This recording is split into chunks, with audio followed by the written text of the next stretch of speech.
Hey guys! My mom asked me if I could make my homemade brownies today, and I was like, why don't I film it? So I'm going to make my homemade brownies, and I'll put the recipe and the instructions down below. So this brownie is like a thick, fudgy, chewy, decadent, chocolatey goodness, like, oh my god, thank you, kind of brownie. And I think a lot of you guys, if you are a big chocolate lover, I think you guys would like really enjoy it. So let's get baking.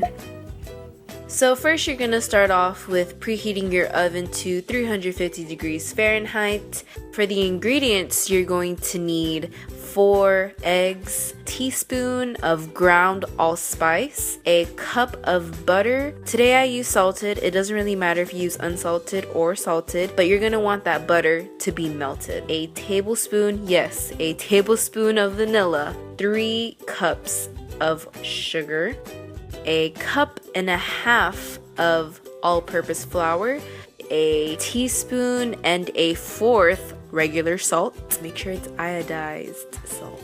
A cup of unsweetened cocoa powder. Optional is a bag of semi-sweet chocolate chips. In a large mixing bowl, you are going to combine the sugar and melted butter and make that all nice and friendly. But after all of that is combined, you are going to mix in the vanilla extract. Once the vanilla extract is combined, you are going to get your eggs all involved. Okay, so this is where I made a mistake. In the video, I put all of the eggs together in at once. However, what you want to do is add in the eggs one at a time. Basically, the whole point of that is to make sure that the egg is very well incorporated into the mix that you have. I mean, you can do all in one, but you just gotta mix a little bit more. It's just a little bit more effort, I think. In a new bowl, you are going to combine the dry ingredients, which is the flour, unsweetened cocoa powder, salt, and ground allspice. And you're gonna mix that very, very well. I didn't use a spoon for this one. I used a whisk because I thought that would get all the little tiny stuff more incorporated with each other, you know what I'm saying?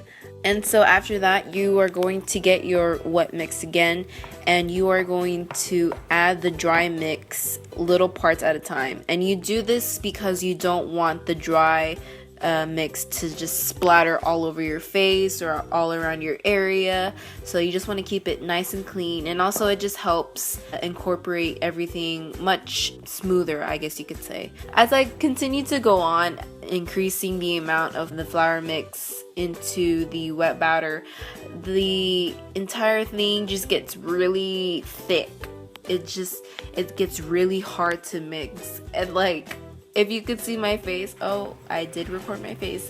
Yeah, if you see my face while I was mixing this, I was having a hard time. This is legit like an arm workout. But yeah, it gets really thick, so that's where all the thickness from the brownie is from and all that good stuff, I think. I don't know, I'm not a baker. I just like to bake for fun. And you're just gonna keep doing this until all of the dry mix is incorporated and you have nothing left. Now at this point, you're going to add in whatever special ingredient that you wanted to accent the brownie.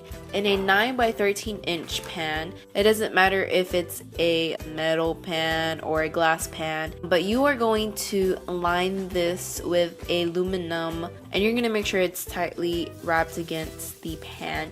And then once it's all settled in, you're going to spray it once. I repeat, once with Pam, just to make sure that the brownie batter doesn't stick, and when you try to remove it, it's stuff and all that good jazz. After that, you are set to put this thick brownie batter into this pan as well as you can. And might I add that this brownie batter is also really heavy. I think it's a good 7 or 8 pounds. Like, that's how thick it is. Yeah, so you're going to get as much brownie batter into that pan as you can.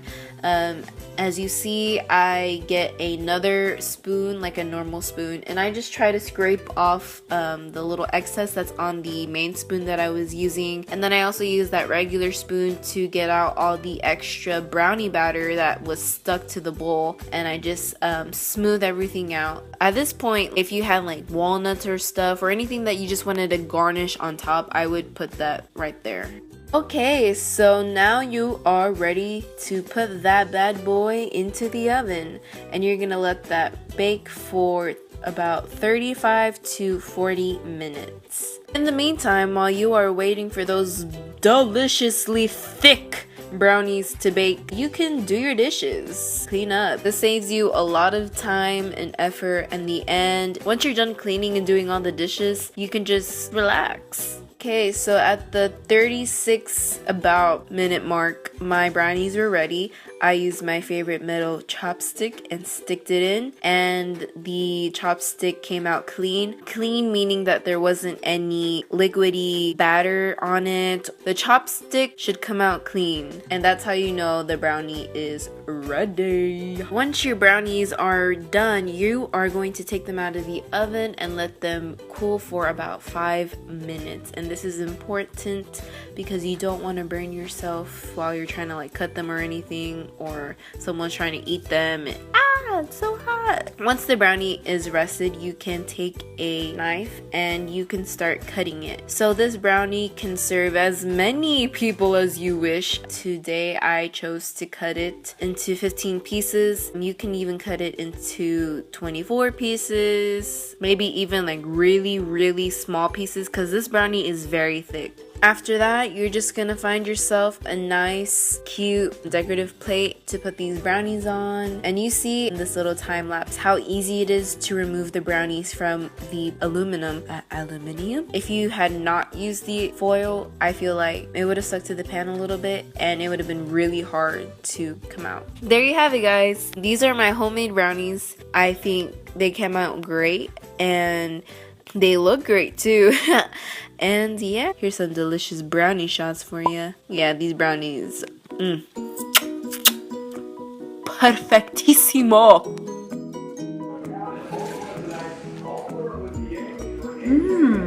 Good. Thank you for watching till the end of the video. And now I shall try a piece of the brownie. Here I go. It's fudgy, chocolatey. You can taste the hint of vanilla and the ground allspice. Also, if you don't want it too sweet, you can reduce the amount of sugar from 3 cups to 2 or 2.5. Maybe even increase the salt if you want, or just sprinkle like sea salt flakes like on top to garnish, to bring out the flavors of the chocolate, which is like what I do sometimes. It's so good. Thanks for watching, and I'll see you in the next video. Bye.